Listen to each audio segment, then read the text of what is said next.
അതായത് സാത്താൻ, ദുരാത്മാക്കൾക്ക്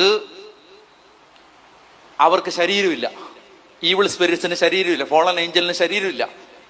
അപ്പൊ ഈ ശരീരമില്ലാത്തതുകൊണ്ട് അവരുടെ മുഴുവൻ ദുഷിച്ച ആഗ്രഹങ്ങളും നിറവേറണമെങ്കിൽ അവർക്ക് മനുഷ്യന്റെ ശരീരം വേണം.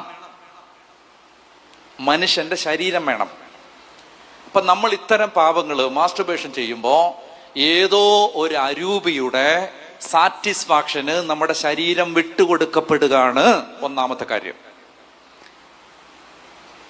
നിങ്ങൾ എന്നെ വിശ്വസിച്ചു, എനിക്ക് ന്യായമൊന്നും പറയാനില്ല. ന്യായമൊന്നും, ഇതിന് ലോജിക്കോ റാഷണലോ സയൻസോ ഒന്നും എനിക്ക് പറയാനില്ല. ഒരു വാക്യം കാണിക്കാൻ പറഞ്ഞാലും പറയാനില്ല. പക്ഷെ എന്നെ വിശ്വസിച്ചു. ഇത് 101 തവണ ഞാൻ പറയുന്ന സത്യമാണ്. അതായത് ഈ തിന്മ മാസ്റ്റർബേഷൻ നടക്കുന്ന സമയത്ത് ഒരു ഈവിൾ സ്പിരിറ്റിനെ ഫീഡ് ചെയ്യുകയാണ് നമ്മൾ. You are giving food to an evil spirit.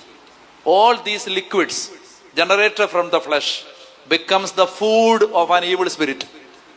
അപ്പൊ ഓർത്തോണം, മാസ്റ്റർബേഷൻ നടക്കുന്ന ബെഡില് പൈശാചിക രൂപിയുണ്ട്. ദർശനം കാണാൻ കണ്ണു തുറന്ന ഒരാത്മാവിന് കട്ടിലേല് പാമ്പ് കിടക്കുന്ന കാണാൻ പറ്റും. പറഞ്ഞ ഹല്ലേലൂയ. നിങ്ങൾ ഈശോയുടെ മുമ്പിൽ നിന്നാ പറയുന്നത്, നിങ്ങൾ കേട്ടോണം. അതായത് കർത്താവ് ദർശനം കാണാൻ കണ്ണു തുറന്ന ഒരാത്മാവിന് മാസ്റ്റർബേഷൻ ചെയ്യുന്ന ഒരാളുടെ ബെഡില് പാമ്പുകൾ കിടന്നെഴയുന്ന കാണാൻ പറ്റും. പറഞ്ഞ ഹല്ലേലൂയ. കാരണം അവിടെ ആ ഈവിൾ സ്പിരിറ്റ് ഉണ്ട്. നിസാരല്ലത്. അതുകൊണ്ട് we should break free from masturbation.